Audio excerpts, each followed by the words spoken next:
Welcome, everybody, to our industry update this month. I'm Jill Cox with Heritage Title. We're so glad you all have joined us. We are really thrilled for our first time guest. Jerie Schwab has joined us today from Association Online. We were just talking about Association Online. The company started 20 years ago. You're a national company, right, Jerie? That's But right. based here in Fort Collins, so local to us. And they have just been, really the premier provider of association documents and many additional services to help support brokers and title companies with various aspects of transactions as it pertains to HOAs. And we've got some really important topics to talk about today. And I'm really thankful, Jerie, to you for your time, and we can't wait to learn from you. So I'll let you kind of Oh, dive in, and we'll take questions as we go through Jerie's presentation, and just drop any questions you have in Q&A, and we'll address those as we go along. great. Can you see my screen? Does it all look okay? Yeah, looks great. Excellent. It's great to be here. You already know a little bit about us. We actually started in 2005 here in Fort Collins as ProHome Inc. That's one of our corporations still. But we started as an HOA management company, and my husband started the business with the vision of using technology and really delivering a high quality of service. And his vision was correct. He grew really quickly, and within about 18 months, he was managing 40 homeowners associations, and we were actually using the software Association Online. In 2008, we purchased that software and we started scaling out of HOA management. So shortly it took us a couple of years, and we no longer managed HOAs. But what we've done is we've built software and solutions for back office services. Anyone that's looking for association information, and that can be homeowners or HOA managers, title companies, realtors, lenders, and so forth. And we've been providing the service nationwide. So we're happy to have our 20th anniversary. It really just dawned on me when I was doing these presentations in the last few weeks and realizing, oh my gosh, we started in 2005. So it's fun to be around for 20 years. And we're seeing some new and interesting problems and challenges in the HOA market that we haven't seen in the 20 years that we've been doing this. And we're going to cover three of those today, the three main items that we're seeing real estate agents concerned about and looking for solutions for. And the first is HOA fees per transaction are at an all-time high here in Colorado and really nationwide. Colorado has some of the highest per transaction fees in the nation. California kind of rivals us, but those fees are significant, and we're going to help you with some strategies on what to do with those. We're also seeing the legal liability risk being more prevalent than ever before. So the HOA disclosure package and what a buyer receives regarding the homeowners association is more critical than ever because we're seeing lawsuits pop up more than we have ever seen. And then the third point is our real estate agents are just saying their book of business is so important, and they want to make sure that they're securing the right deals with homes in homeowners associations where they can complete a real estate transaction and have a happy buyer and seller when it's all over with. So we're going to talk about strategies for that as well. Okay, we're going to start with HOA fees. The transactions fees per HOA in Colorado right now, the CIC document package, the highest that we're seeing at the end of 2024 is an upfront fee of $600. And then the highest rush fee we're seeing for a CIC document package is $515. Upfront fees for a status letter, the highest we're seeing is $735 with the same rush fee of $515. Now, the state of Colorado requires, or Kiowa are the state laws, and they discuss disclosures for homeowners associations. And the disclosure timeline in Kiowa says that an HOA has 10 days to provide an HOA document package. And we know in your real estate transaction, oftentimes you don't have 10 days from the contract date to get those documents in someone's hands. But that's the justification for the rush fees. That's why you're seeing that. If the documents are needed more quickly, often you'll see a rush fee. So those are just upfront fees. But when you're looking at what's the total cost to close, being the upfront fees and the move in and out fee at the closing table, the transfer fee, those kinds of things, admin fees, we're seeing those all-in costs at the closing table and upfront at about, on the highest level, about $2,200. When you think about HOAs in Colorado, we can have up to 4 homeowners associations on a given property in Colorado. So when you have multiple HOAs, you can look at that factor multiplying. So the price is getting really, really high. So the issue, especially in our current market today, we're fortunate to live in Colorado where everybody wants to move here, and we can typically sell homes pretty easily. Our closing percentage here in Colorado is usually at least 90% or a little bit higher than that. But we're seeing that dip right now in our current market and also with factors dealing with warrantability, and we'll talk about that a little bit too. But what's happening is we're seeing less than a 90% closing rate, and often 35 to 50% of the time when we have a contract on a home in an HOA, that contract falls and it takes at least a second contract until we get to closing. And why that's so important is those upfront fees are high. That's what we discussed in these first 2 bullet points. And a seller needs to know what that risk is and what they're committing to upfront, regardless if they close or not. It used to not matter because we'd get to a closing, everything was settled at the closing table, they'd monetize their home and everybody was happy. But what's happening now with delayed closings, or sometimes they're taking the home off the market, is the seller is not aware that they're going to owe the $600 potentially if it was just a doc package, but if they got to the status letter, they may owe $1,500 in upfront fees and have also not sold their home. So the point is, a real estate agent doesn't want to have both conversations. You've lost your contract and you owe a large amount of money for the homeowners association fees. What we want to do is provide transparency, and enough information up front where your seller knows what they're stepping into and they can make good business decisions as well. So we want to empower you real estate agents with that kind of information at your fingertips, understanding what's the HOA going to require, and what is our seller going to be obligated for. The second point in that is, if the closing fees at the closing table are so high, we want your potential buyers to know this upfront as well. And we want you to have the ability to negotiate these fees in your real estate contract, rather than realizing when you get close to closing that those costs are going to be so high. So the idea is, get the information in your hands early. We recommend you get as much information about the HOA in your hands at the listing rather than waiting for the contract or the close. Also, manage these fees as best as you can. There are a couple opportunities that you can use to do that. The SAA it's the Sellers Association Authorization Agreement, and it is now one of the documents that's in your disclosure package or your document package as a real estate agent. We started using this document back in 2019. If you remember, from 2018 to 2019, the real estate contract required at first about 10 document disclosures, and then it changed, and now there are about 24 items that are disclosed to the buyer in the real estate contract. That's a good thing. When we hear people just concerned about their HOAs and real estate transactions, the number one thing that they talk about is transparency. They want information and to understand an HOA before they enter into a contract or before they close on a contract. So our disclosures in Colorado are very thorough, and that's a very positive thing.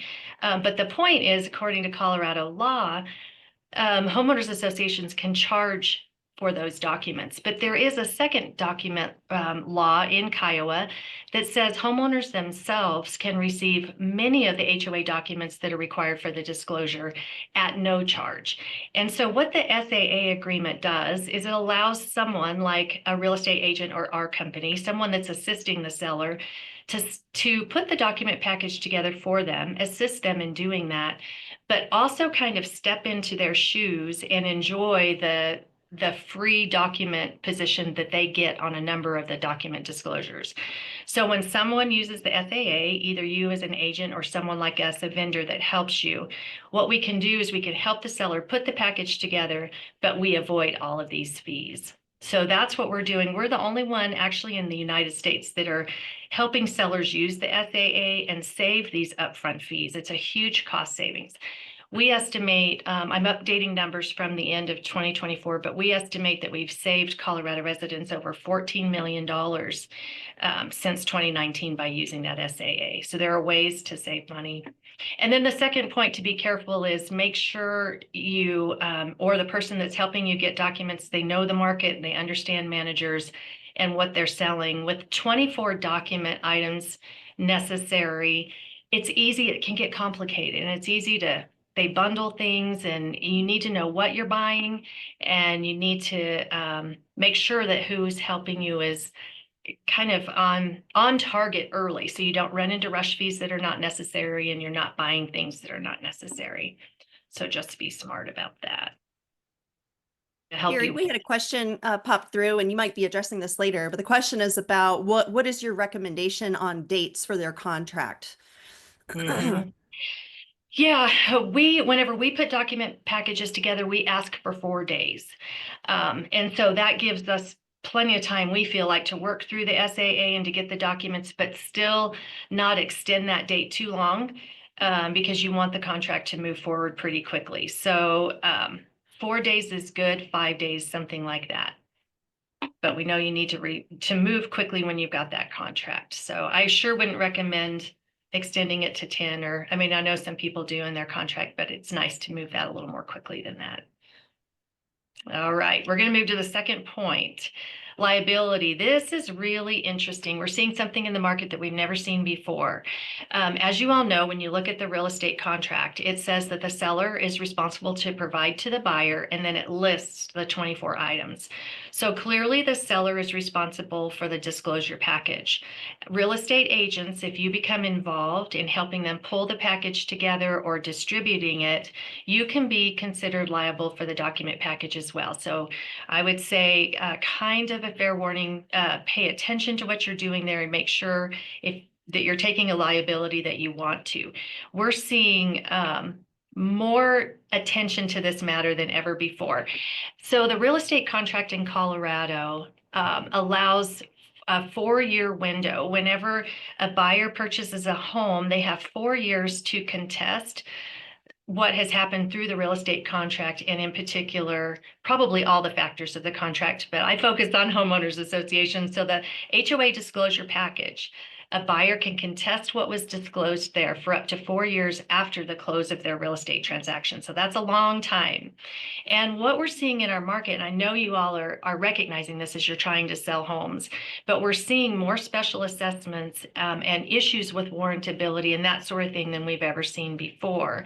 So what is happening that's spurring lawsuits is that a buyer will buy a home, they receive the document package, but later, even months later, or maybe even nearly a year in this case later, they're hit with a special assessment. And then they start to ask the question, shouldn't I have been told about this? What was wrong with my disclosure package? Should I have learned about the potential for a special assessment? So we've had, in our company, we've dealt with 3 of these issues just in the last months.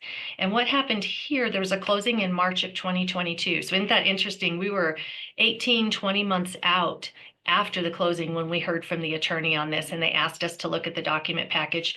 We guarantee compliance in what we deliver. We did guarantee our compliance. We looked through the package, and it was fine as far as what was delivered. But what was interesting was about 10 months after they closed, the new buyer received a $60,000 special assessment. And so, of course, they start asking the question, who should have told me? And they started the lawsuit saying they were going to sue everyone. As this turned out, they sued just the seller. They actually went to a jury trial in October of 2024.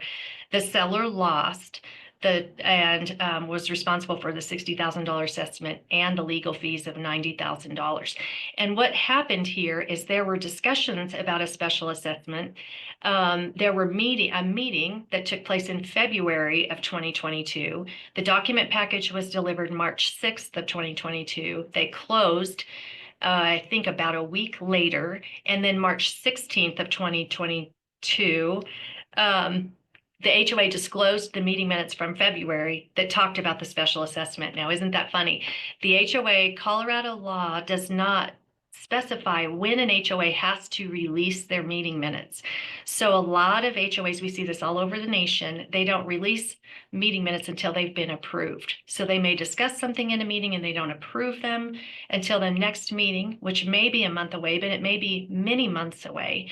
And then sometimes still the HOA is a little bit slow at disclosing those minutes. And so they're not in the document package, and they contain important information that the buyer says would have changed their thinking about buying. So the question becomes, who should have told them? In this case, it was, did the buyer know?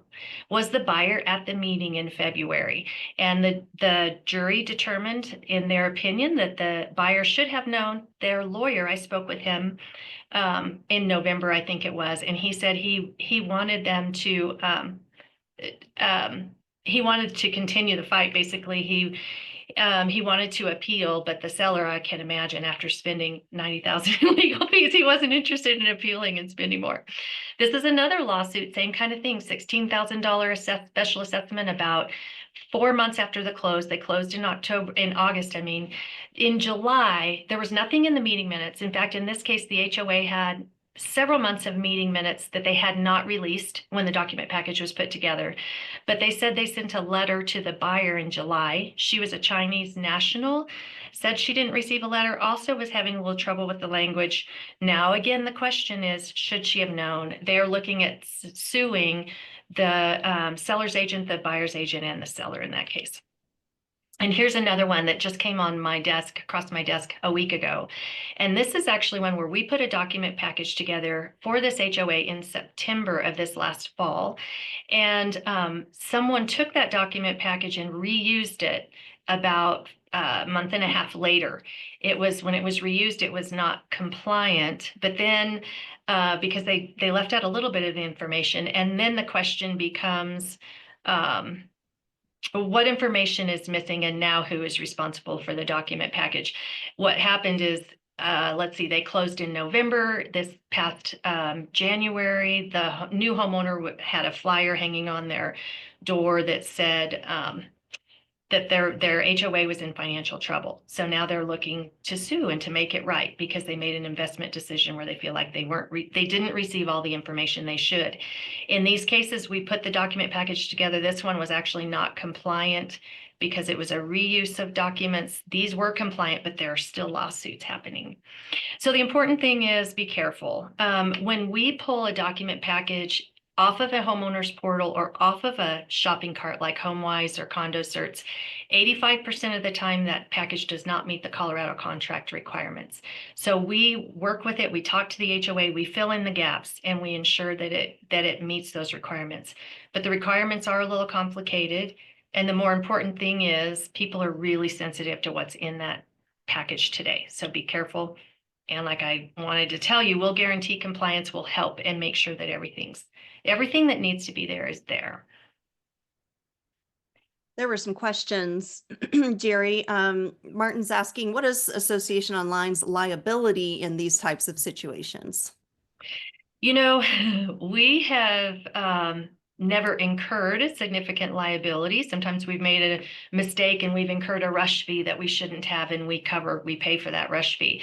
But we carry E&O insurance, and we stand behind the document packages to ensure that they're compliant. Now, in these cases, this document package was not compliant. So there will be a question here.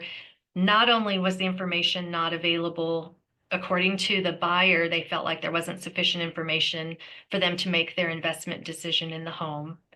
These two packages above, what was delivered was compliant. So there's no lawsuit viability in regard to that. So we stand behind that guarantee, but what becomes a question here too, and we're looking at how do we help further the disclosure process. So maybe we want to disclose more information than even what is considered compliant in the Colorado contract. And that is what special assessments could possibly be pending, what's going on, maybe even a review of the meeting minutes. We're looking at how we can add to the disclosure to help a buyer make a good decision and to take that liability off the seller and off the agent. That big question, should they have known? Who should have disclosed this to me? Those are the questions that we're hearing from buyers.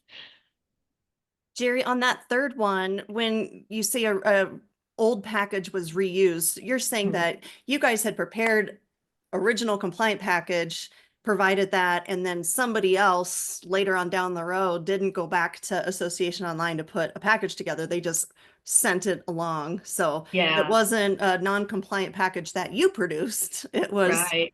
yeah. Yeah, It's- it was reused and the person felt like, gosh, it hasn't been that long. You know, it had been about 45 days, but information was changing. And you think about year end, you're having a lot of meetings there. They're talking about budgets, capital expenditures, a lot was going on, and they were missing some of the disclosures. And, you know, then it becomes a question, what would the HOA have disclosed had they disclosed it rather than somebody reusing a package? Yeah, so it's tricky. It's a tough argument, and obviously all the parties are going to protect themselves, and so just make sure it's clean what you're delivering. Catherine's asking, what is done about board meetings that are recorded on Zoom but not written down? And someone else asks about when HOA boards go into special session and that information doesn't get passed along. Right. And oh, that's interesting. I've not heard the question about a Zoom recording, but no meeting minutes. There are a number of types of software that will turn a dictation into a written disclosure. I mean, HOAs are required. I'm just trying to think about Kiowa, but they're required to keep meeting minutes. I don't know that they can be audio meeting minutes, but that's a tricky question. I would wonder, I guess if they distribute the Zoom meeting to everyone, that might qualify. And then your second question, it was dealing with um, executive committee. You know, they have to release meeting minutes on, I have to think about what Kiowa says there, but there is confidential information that can take place in those meetings that the board does not, or the manager does not have to release when requested. A lot of times, I think the information so in executive session, there are certain topics that are considered confidential, and if a homeowner asks for that information, they are not entitled to receive it. And I'd have to look at Kiowa to know this for sure, but I would think normal discussions in executive session that would affect financial decision making as far as buying a home or not buying a home, I don't think that's excluded from Kiowa. Meaning, if there's critical information there that a homeowner needs to know, I believe it needs to be presented either in the general minutes or in a very summary form of the executive session. A lot of times in executive session, they're talking about lawsuits, and they don't want to discuss, the intricacies of that kind of thing. Maybe unpaid balances by particular homeowners. I don't know. I think it's a good question, but I feel like if a homeowner asked about potential special assessments or financial issues pending with the HOA, that would be an information disclosure item that the HOA would be required to report to them. Just a couple more quick questions. Do you provide HOA packages for self-managed HOAs that don't have a website? Yes, absolutely. And so yes, we help with that. We obviously are an internet company, so we keep electronic copies of things.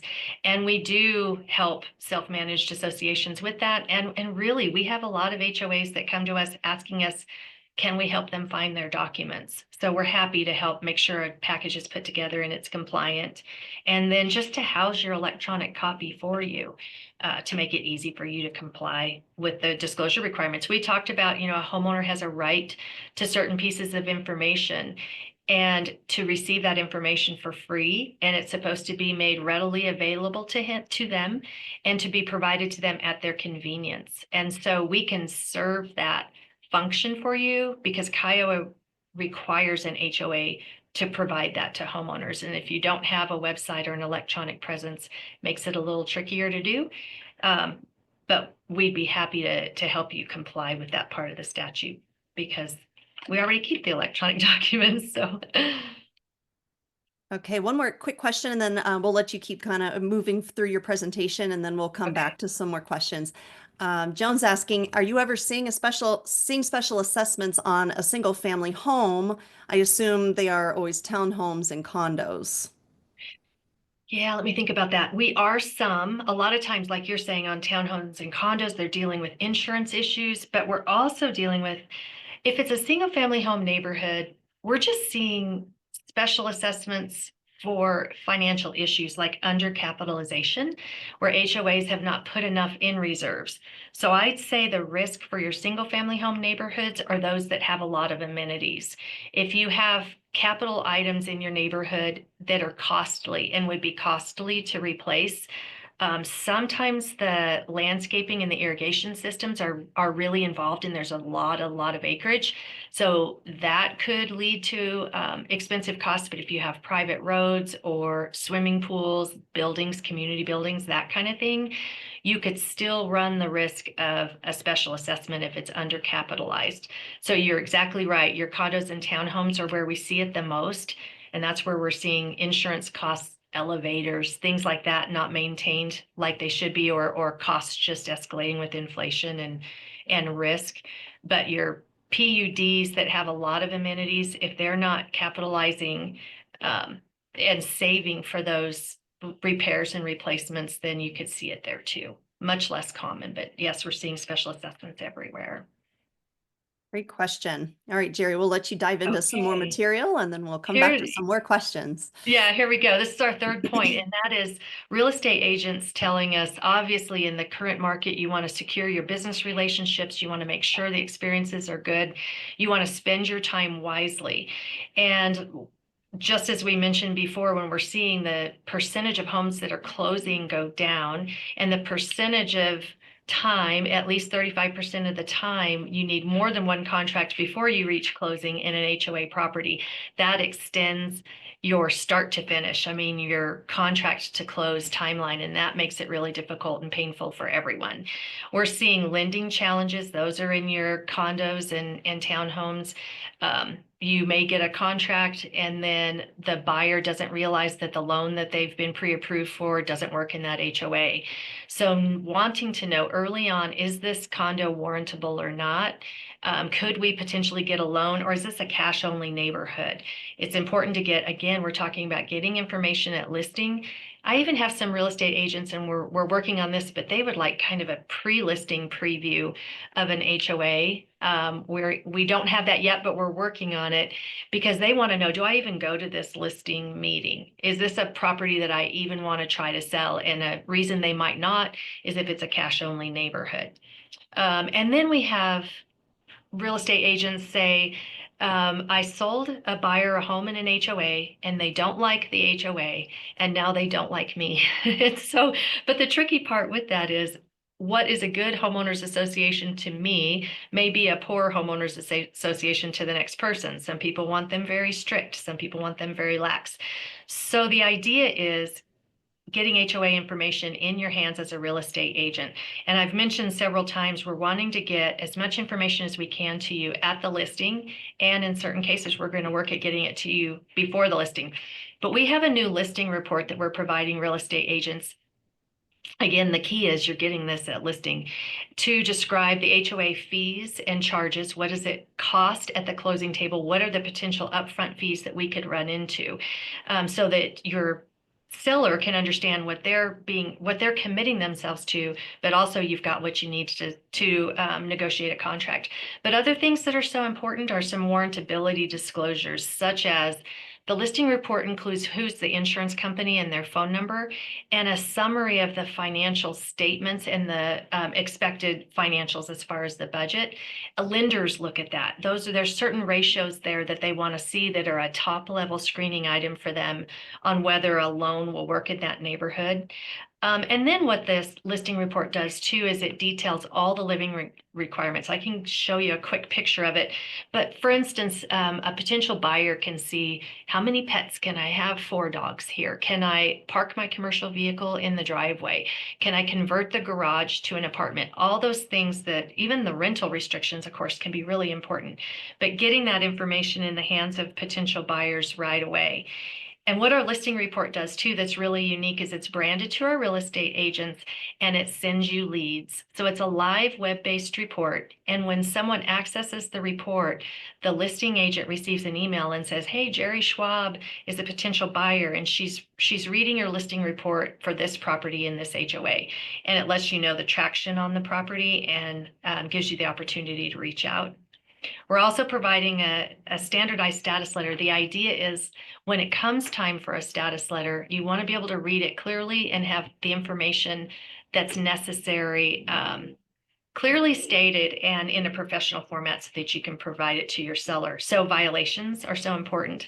A clear listing of what those look like. The HOA status, are there legal pending and that kind of thing, and then those costs when they get as high as they do, having the detail of those costs item by item so that your buyer and seller can tell very clearly what they're paying for. I'm going to step forward and show you an example real quick. This is we provide marketing materials. So when you have the listing report, we'll step you through how do you, this would be, we have this flyer that you can use in an open house. You can also post this to the documents for the brokers on the MLS. And it's got a live link here where they step through and can access that listing report on the web. I can show you if you'd like to look at more detail of the listing report, but this is a top level, kind of the top header of the listing report and what it looks like. And then the standardized status letter. It shows what's the homeowner account status, all the details of that, special assessments, regular assessments owed, and so forth. The HOA status, rental restrictions, construction defects, pending litigation, all the violation details and so forth. But the idea is get professionally presented information in your hands, take the responsibility off of you as the real estate agent to understand the HOA, because it's so much, and but still provide your buyers and sellers with the information they need to make a good decision. This is fantastic. Of course, Jerie, people want to know how do I order this and what does it cost? Yeah. Okay. Yes, here's some contact information. Our document package, the CIC document package, that's where we always start. If you want our help with your listing, we always want to look at that document package early. We're going to do it at listing for you. Our price is $65. That includes our guarantee, our compliance guarantee. We will refresh that package through the life of your listing contract. So we want to put it together at the listing so that we know we're giving you listing information that's as current as possible. And then when you get a contract, we look at it again and we make sure it's still current, and we deliver it with a time and date stamp to all the parties that need it, and we'll archive that so that we can stand behind it if there are issues. If you have several contracts, we'll keep doing that for the life of your listing. So it's the $65. If you want the listing report with the leads, then that's an extra $55. And you just, whenever you let us know that you've got a listing, you just check off whether you want the listing report or not, and we add it to it. And then we step you through, especially the first time, to let you know, this is how you state this on your MLS in the general comments and in the broker comments, so that it meets their requirements, because you all know that the disclosure through the MLS is really specific. We step you through that. We want to make sure that the availability of that report is out to the public. So when Zillow and Redfin and everybody pick up your listing, they can see the notation in the general comments that the HOA information is available.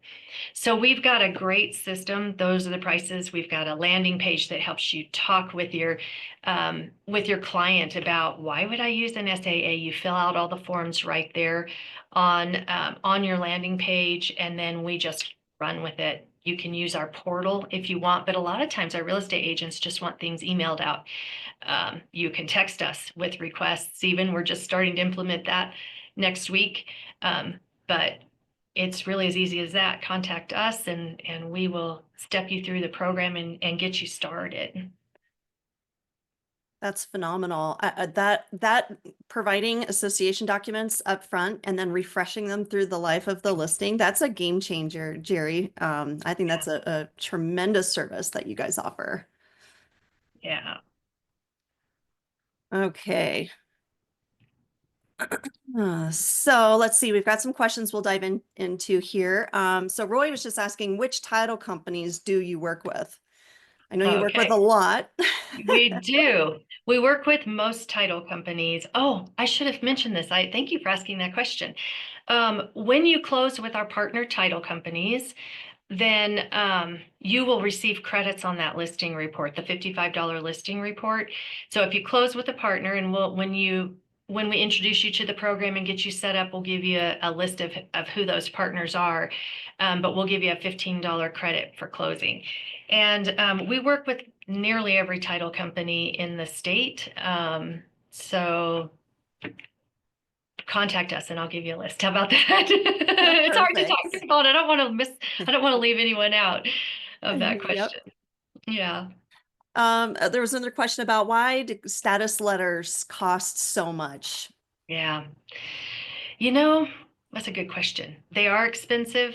The Colorado statute says, now that's one of the documents, we talked about, we can get that CIC document package for you. And with the SAA, there's no upfront fee. We can eliminate those rush fees and everything. The status letter, we can't do that there. You just have to pay what the manager or the association is charging, and they can charge an upfront fee and they can charge a rush fee.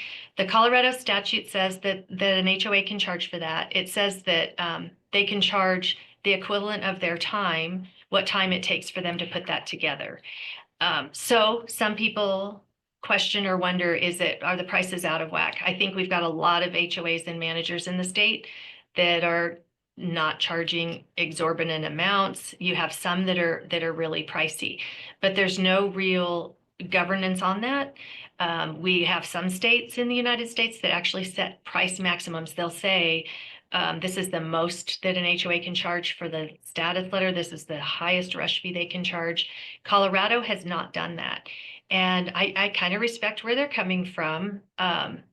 The industry of various industry participants say, gosh, if they start setting prices for HOAs and managers, then what's the next industry that they're going to put maximum prices on? I mean, that's been the sensitivity in the state of Colorado, and that's why we haven't seen price caps. But I think what's helpful and important is transparency. We provide a lot of information on, like I just showed in that other slide, and in our CE class, we give a more detailed expression of what are all the costs in dealing with homeowners associations in Colorado. And I think simply having that out and visible for people to see kind of starts to put a natural cap on it. I think HOAs or managers will realize, oh my gosh, we're that number that's at the very top, and maybe that's out of the market. So Jerie, this was a good question. A question about, are these costs per HOA? Can you talk a little about that? yes, every cost that I've talked about today is per HOA. So even the market prices, and when we're putting a document package together, also it's per HOA. We'll give you materials so that someone can, you're not having to distribute multiple, there's 2 HOAs here and here are 2 QR codes. I mean, they will be taken to do two different reports, but we'll help you get it in people's hands easily. But yes, we will put the same compliant package together for each HOA with the guarantee, and then it's $65 each time. So that's the way it's priced. Yep. Could you talk, Jerie, maybe touch on some of the other advantages of working with a title company that has partnered with Association Online? Right. We've been doing this for 20 years. And so what is nice about it is all the transparency of the fees and the charges, the assurance that you're not going to pay fees that you don't need to. So having an expert with the industry knowledge that we have, you want to make sure that the person that's handling your status letter is getting into the market and buying it and knows how quickly it has to be done in order to avoid rush fees, for instance. That you need people that know, gosh, there are 2 HOAs on this property and there are 3, all of those things, the intricacies of the way the HOA market works, is that kind of expertise is what saves you money. And so our title companies, they're great at title and they're great at all the other processes. And I think why we've been doing this so long and we have so many companies working with us is that we do this and we do this alone. Our expertise is in homeowners associations and their information metro districts as well, only, and that's what makes us efficient and accurate. And I think, gosh, as these costs have gotten high and the timelines are so critical to the transaction, it's just important to have people there that know what they're doing. People that are available during business hours too. Every now and then you'll get an international firm that's kind of stepping in to do some of this, and you want people that really understand the industry and that can make sure they're saving you money. So it's just a tricky little piece, isn't it, of the real estate transaction. It's funny because we talk to people and nobody really wants to be the HOA expert, which makes me laugh because we like doing that. And so we're happy to specialize here and to make sure that you've got all the information that you need here in this piece of the transaction. The fact that you're guaranteeing a compliant package is a big deal because, and I would caution anyone who does have a closing at a title company that is using a different resource for gathering HOA docs.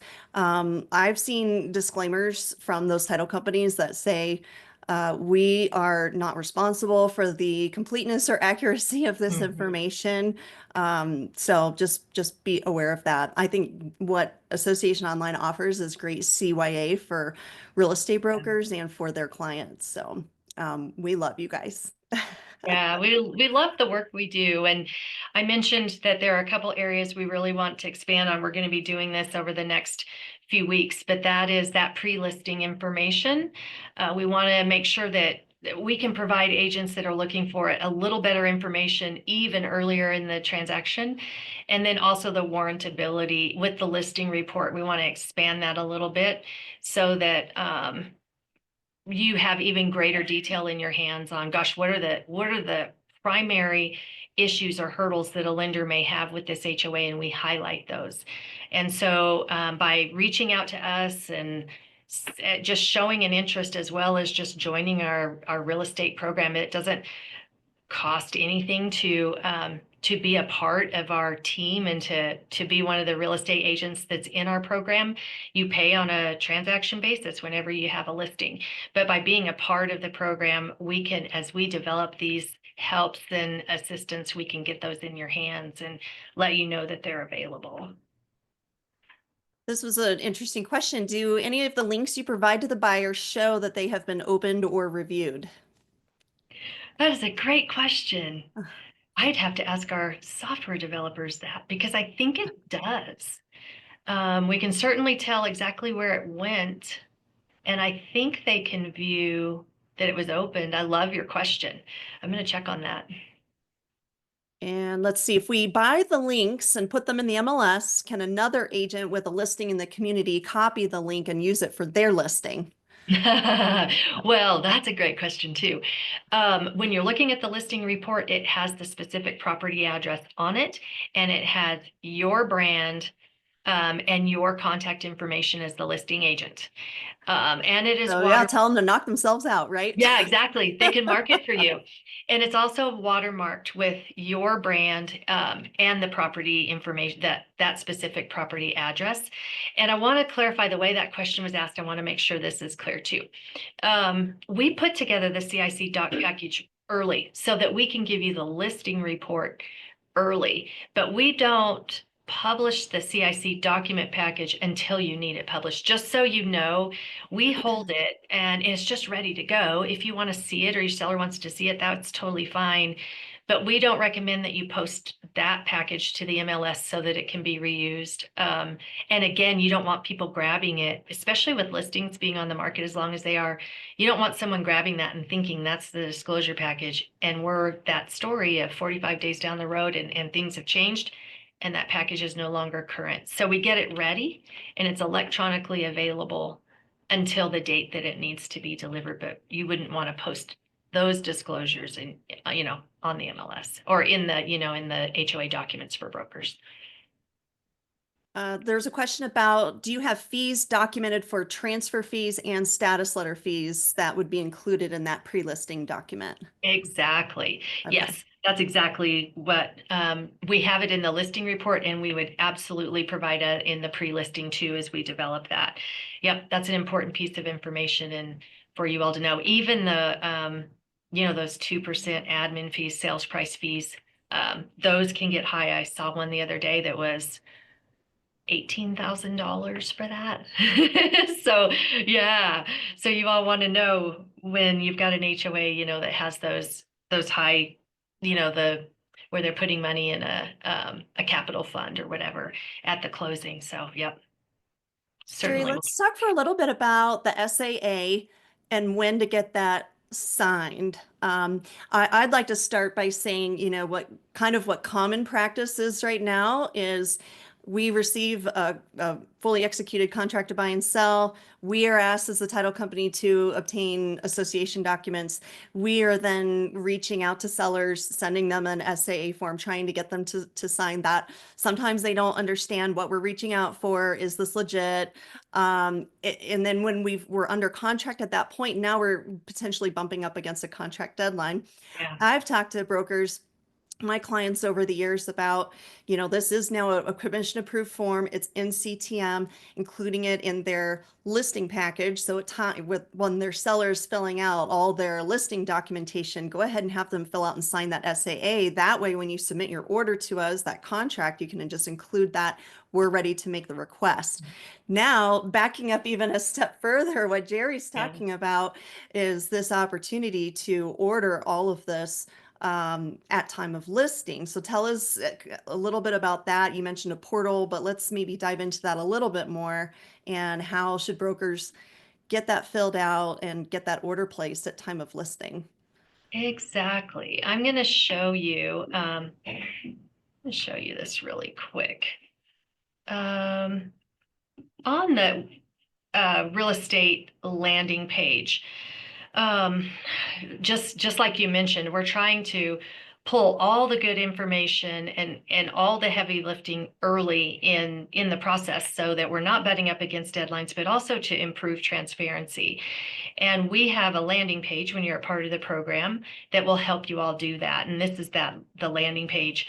It helps with education to home buyers. What is an HOA if they need to understand that? What does a seller need to know? The idea is when you're sitting at your listing meeting or you're sitting with your seller early on, you can pull up this page and discuss these things with them. If they have questions, it helps you explain, their common questions, those tips. Why would you use the SAA and what is the power of that and what are the out-of-pocket costs? But then you get to the bottom and this is your 1, 2, 3. This is how you do business with us.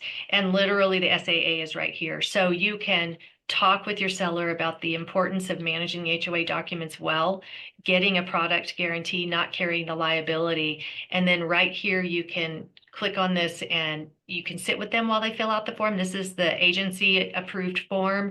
Or we have some agents that are simply sending this link to their sellers and say, hey, go fill this out. And they get the process rolling simply by filling out the SAA.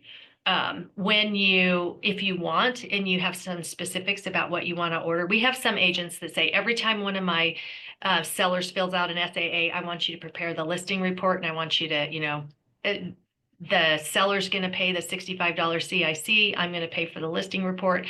Those are our standard instructions, and we just get going on it.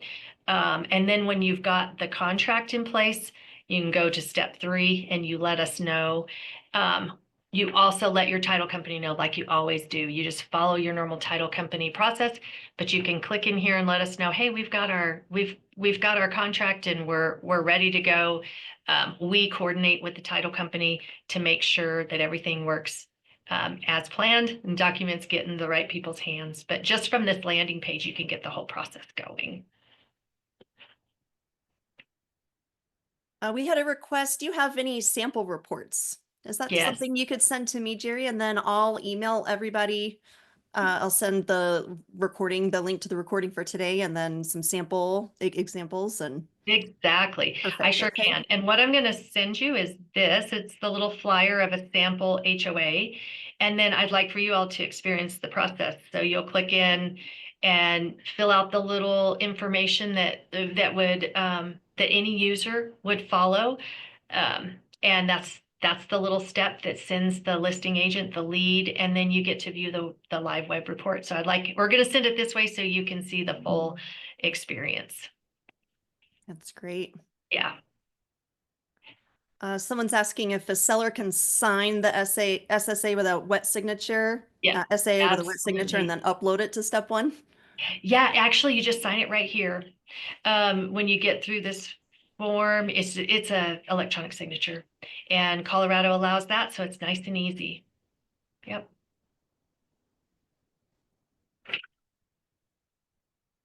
Okay. Let's see. So going back to earlier in our presentation, and this might be more of a legal question, Jerie, but I'll throw it out there. So what if the HOA docs were reviewed or provided to the buyers? The special assessment had not been decided on while the sellers occupied the property, and then the special assessments were voted on 6 months after they closed on the property. Yeah. Now what happens? Yeah. It is, in a sense, it's a legal question, but I can tell you what we're seeing is when the buyer's unhappy about that, they're digging through what was the information and the information trail along with the timeline. Who knew this was coming and when did they know? And should they have told me? And what is so interesting about that, we actually, right now, the Colorado legislators are in session and they're writing laws. We have proposed a law, but it doesn't look like it's going to get picked up.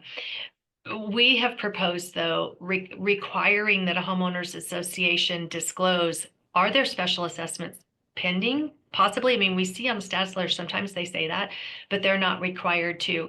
But we've proposed a couple of disclosures and questions regarding potential special assessments, financial strength of the association. Simply, do we see that a special assessment may be upcoming due to operational expenses that have exceeded expectations, for instance? Or are there any pending lawsuits? It would be nice if the HOA were required to provide that information in Colorado. In Colorado, they're not. All they're required to do is to disclose meeting minutes and formal, documentation of activities that have taken place. And so then you, as a seller and then a buyer, has to dissect that information. So the point is, if you get a special assessment months after the fact and you're wondering, should I have known this? And was this a missed disclosure? What a buyer has to do is look through the documents that are required to be disclosed to a homeowner and see, would this information have been provided to me if I had received it? Was there anything out there? Or should the buyer have known? Like in that one lawsuit case, they were talking about the one that went on for so many years. They had started talking about this potential for a special assessment in August and then again in November. And then they had that big meeting in February where it was really clear in the meeting minutes, but then they didn't disclose that until after the closing. So then, what the question became was the buyer in those meetings or the seller in those meetings? Were they there and did they hear that this was going on? I mean, isn't that crazy? But that's the way it kind of pans out here in Colorado, is to determine, should they have known, or did the agent know, and should they have disclosed it, and should they have told me? So it kind of becomes a little sleuthing process. I wish it was more clear cut than that. But if we could get some more specific required disclosures as far as financial condition and the potential for lawsuits or special assessments, it would sure make that process a whole lot easier. We'll get there. Absolutely. We may not get there this session, but I bet it's an important enough topic that I bet we get something addressed soon in the next few years. Great. Melinda asks, what is a SoftPro API key? That's an awesome question. If you are a title company and you use SoftPro as your closing platform, then we have an API with SoftPro so that you can request HOA information through the SoftPro portal and we'll deliver it back through the SoftPro portal. Very observant. Yes. And then last question was, please explain what makes a condo unwarrantable. I know there are several issues. Yeah, there are a lot of things going on there. And, we, some of our clients are lenders, and we have helped lenders um, with the warrantability problems in the past. So some kinds of things that can be wrong. So the point is they won't underwrite a loan in an HOA because there's a problem of some sort.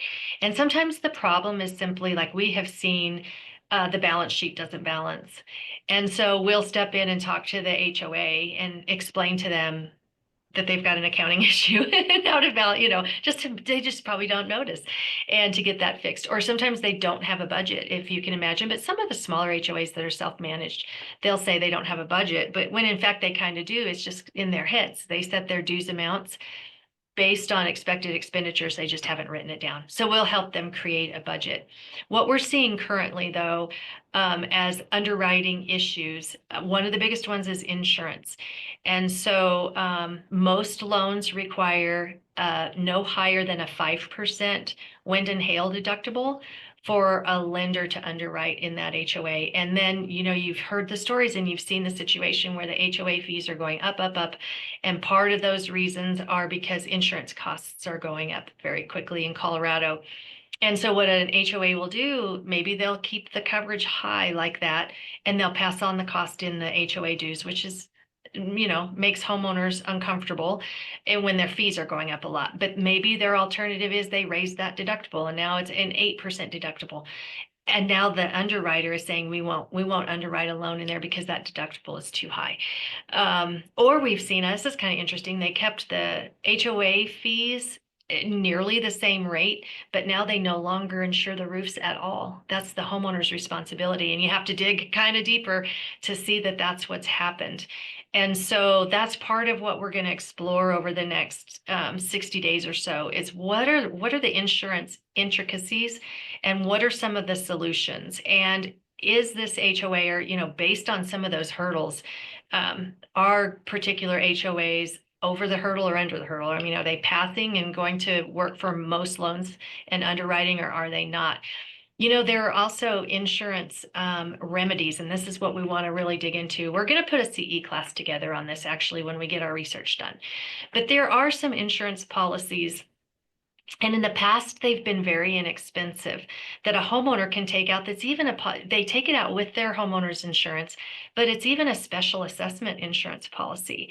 Isn't that interesting? So that can be the issue, a pending special assessment or issues that they see there are significant repairs in this condo, and it looks as if special assessments are coming, then a lender will say no. But there are some insurance policies that a homeowner can take out, like the special assessment policy. They pay a very low premium, but the insurance says if there's a special assessment up to X dollar amount, you're covered. Your homeowner's insurance policy actually covers your special assessments. Isn't that interesting?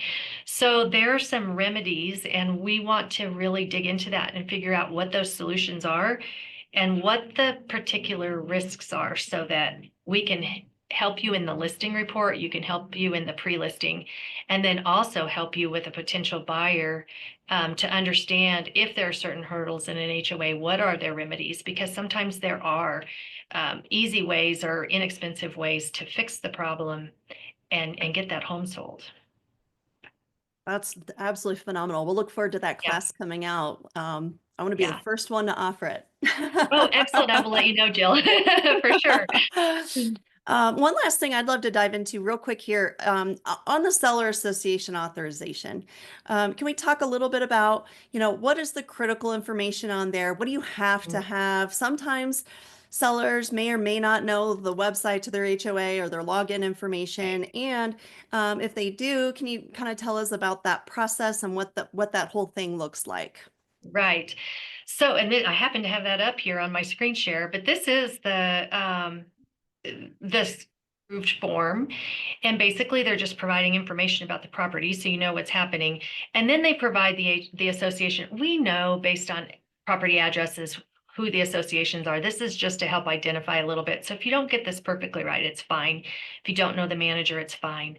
But the idea is if you already have login credentials on your HOA portal, we ask for them because that's what we do is we'll jump on the portal and see what's there. That's where we start. If you haven't established login, then you just check that and we know.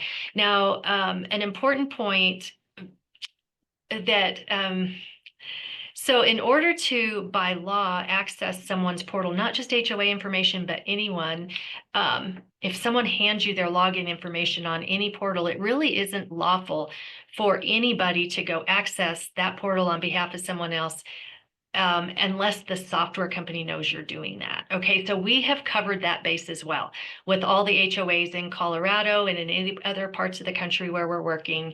We have talked to the HOA manager, the software company, and we've said, hey, we're at times going to use this SAA. What are your rules for us to access the information on the portal? Some of them say, fine, just go for it. Others will say, we want you to tell us when you've accessed on behalf of a homeowner.